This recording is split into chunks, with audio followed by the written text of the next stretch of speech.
In the 1970s, breakfast wasn't just food, it was an event. The cereal box was your comic strip, the back was your puzzle book, and the inside sometimes held toys worth fighting your siblings over. Every spoonful was an adventure. Let me ask you this. How many of those wild, colorful cereals do you actually remember? Today, we're taking a nostalgic trip through 25 cereals from the 1970s you probably forgot you grew up with. But stick around until the end, because some of these flavors may jog a memory you didn't even know was still hiding in the back of your mind. Number 1, Freakies. Launched in 1972 by Ralston, Freakies was one of the strangest cereals ever to hit grocery shelves. Instead of a single mascot, it gave kids 7 characters: Goody, Gargle, Grumble, Ham-Hose, Snorkeldorf, Cow Mumble, and bossy little leader Boss Moss. Each lived in a tree where the Freakies cereal grew. Remember the flavor? Sweetened corn puffs, not too different from others on the market, but the bizarre monster mascots made it unique. The commercials were unreal, the boxes were collectible,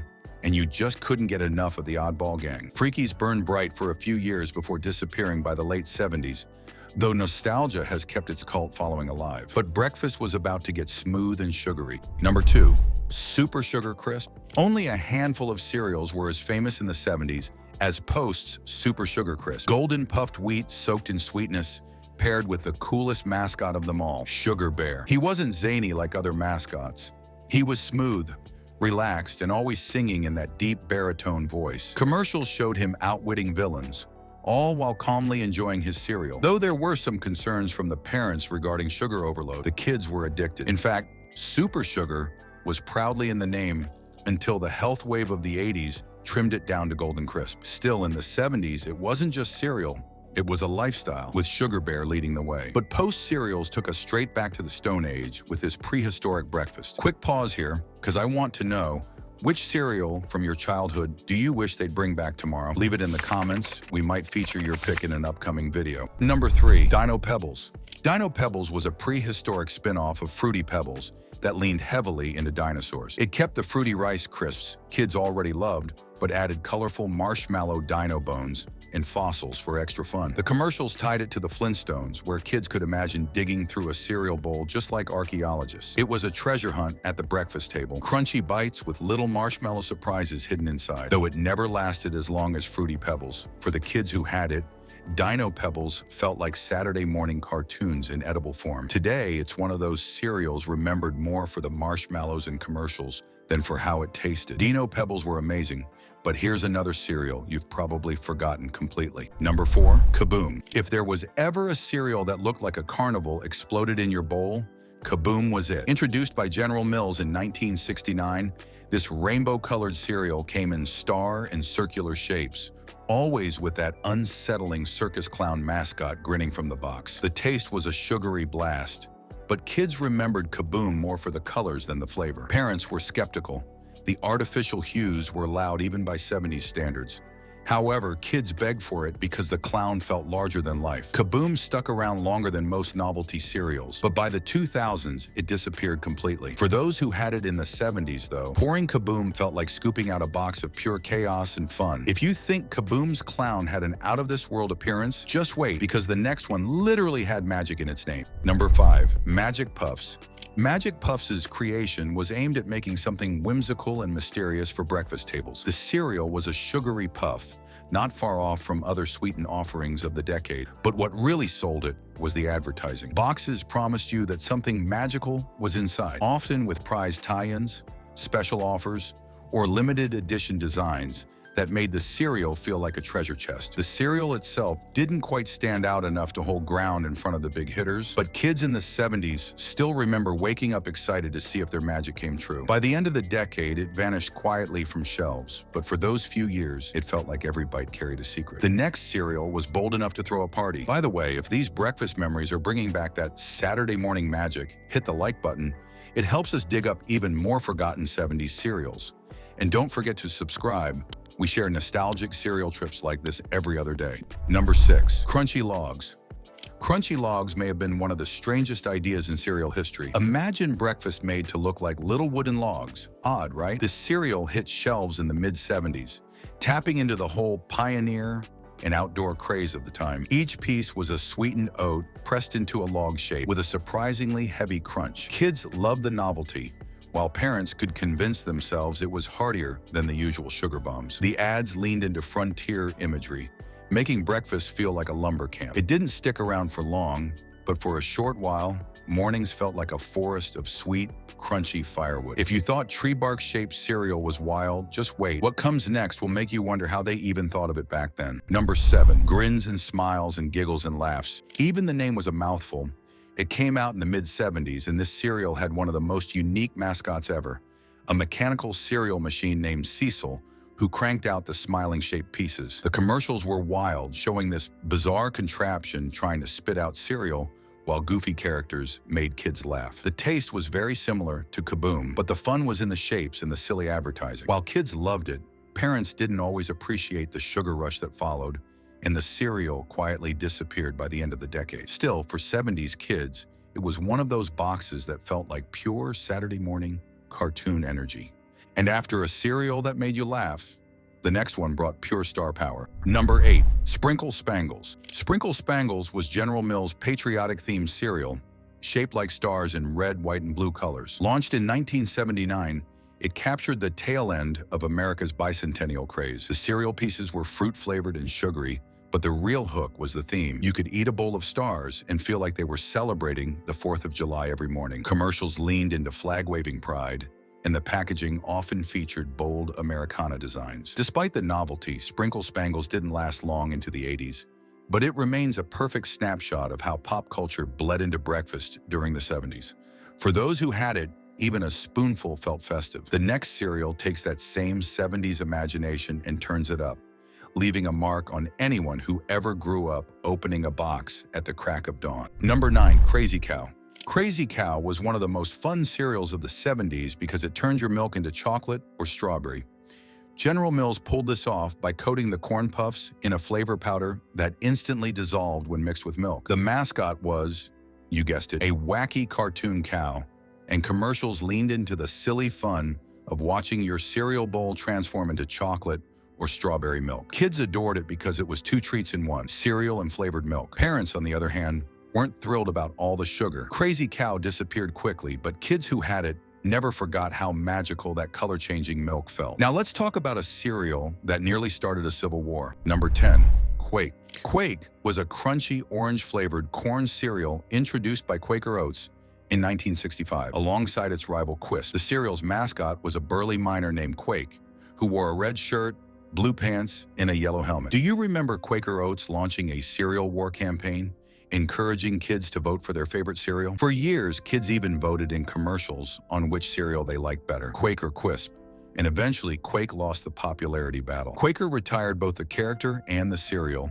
leaving Quisp the victor. Still, for kids who grew up in the 70s, Quake was memorable not just for its taste, but for the excitement of choosing sides in one of cereal's first fan wars. It was more than breakfast. It was a playground debate. Okay, moving on to the unofficial victor. Number 11, Quisp. Quisp wasn't just a cereal, it was a whole character. Launched by Quaker, Quisp was a pink alien with a propeller on his head, zooming around in Saturday morning commercials. The cereal itself was crunchy, little saucer-shaped corn pieces, sweet and simple, but it was the mascot that made it legendary. Kids loved Quisp's mischievous cartoon-style antics, which felt straight out of a Jay Ward cartoon. While it faded out for years, Quisp has made nostalgic comebacks, proving just how memorable he was. And that's the thing about 70s cereals.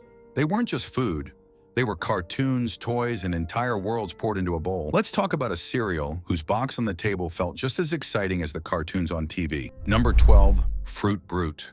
Fruit Brute was part of General Mills' legendary monster cereal lineup, alongside Count Chocula and Frankenberry. Introduced in 1974, it stood out with its wild werewolf mascot and fruity cereal bits mixed with marshmallows. The commercials were goofy, just like the others in the series, but Fruit Brute never quite got the same fame. Still, kids who had it remember those neon-colored bowls of fun and the thrill of collecting yet another spooky character on their shelves. Quentin Tarantino even later snuck Fruit Brute boxes into his movies as a retro Easter egg. For many, this cereal was a true hidden gem of the monster universe. If you thought orange juice was for drinking, the 70s briefly asked, why not chew it instead? Number 13, Super Orange Crisp. Super Orange Crisp was Kellogg's bold attempt to pack the citrus kick of breakfast juice into crunchy flakes. Kids found the idea fascinating at first.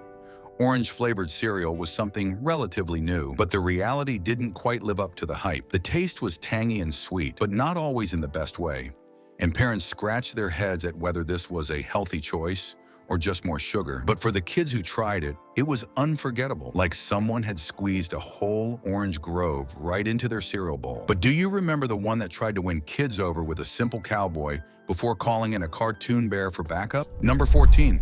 Oakes. Cereal Oakes, made by Kellogg's, actually dated back to the early 60s, but still made appearances in the 70s. The name alone was funny. OKS, as if the company couldn't decide on anything more exciting. At first, the cereal came with a burly cowboy mascot named Big Otis, but kids didn't exactly line up for a gunslinger at the breakfast table. So Kellogg's made a bold move.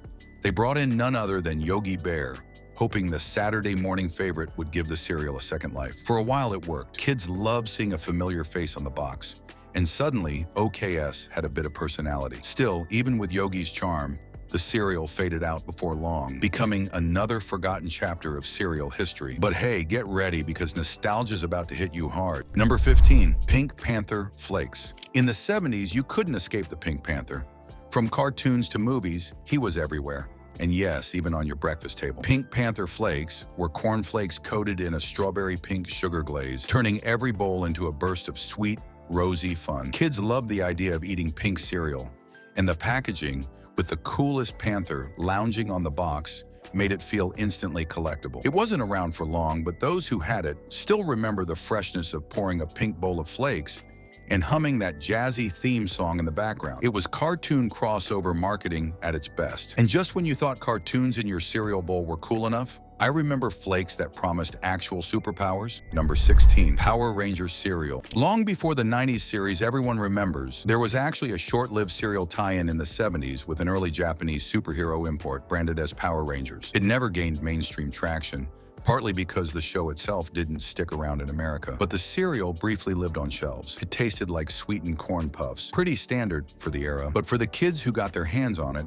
the cereal box felt like a peek into a world of colorful heroes fighting monsters long before that idea really hit big. Today, it's so obscure that even collectors have trouble tracking down a box. But for the kids who tasted the next cereal first attempt, it felt like candy snuck into the cereal aisle. And for the rest of us, it was just a preview of what was to come. Number 17, Reese's Peanut Butter Puffs. Before it became the household favorite you see today, Reese's launched an early version of its peanut butter cereal in the late 70s. It wasn't quite the perfected puffs we know now, but the promise was there. Crunchy corn pieces flavored with chocolate and peanut butter. The commercials went heavy on the "Two Great Tastes" jingle that made the candy bar famous, hooking kids instantly. It felt less like breakfast and more like sneaking candy before school, which is exactly why it stuck in so many memories. Even though the early version disappeared, it paved the way for later Reese's cereals that are still chased today. But the next cereal made us feel like we were on the moon. Number 18,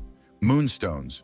Moonstones took the space craze of the 70s and poured it right into a cereal bowl. Released by General Mills, it featured crunchy little moon-shaped pieces with a sweet coating, riding the wave of fascination with astronauts and moon landings. The commercials were magical, showing kids zooming through space adventures fueled by Moonstones. While the flavor wasn't that different from other sweet cereals, the theme carried it. Breakfast felt like a NASA mission. Sadly, it didn't stick around long, but the cereal was tied to a moment when space exploration felt magical. And just when you thought space was the limit, the next cereal took fantasy creatures and turned them into a breakfast party. Number 19, Monster cereals.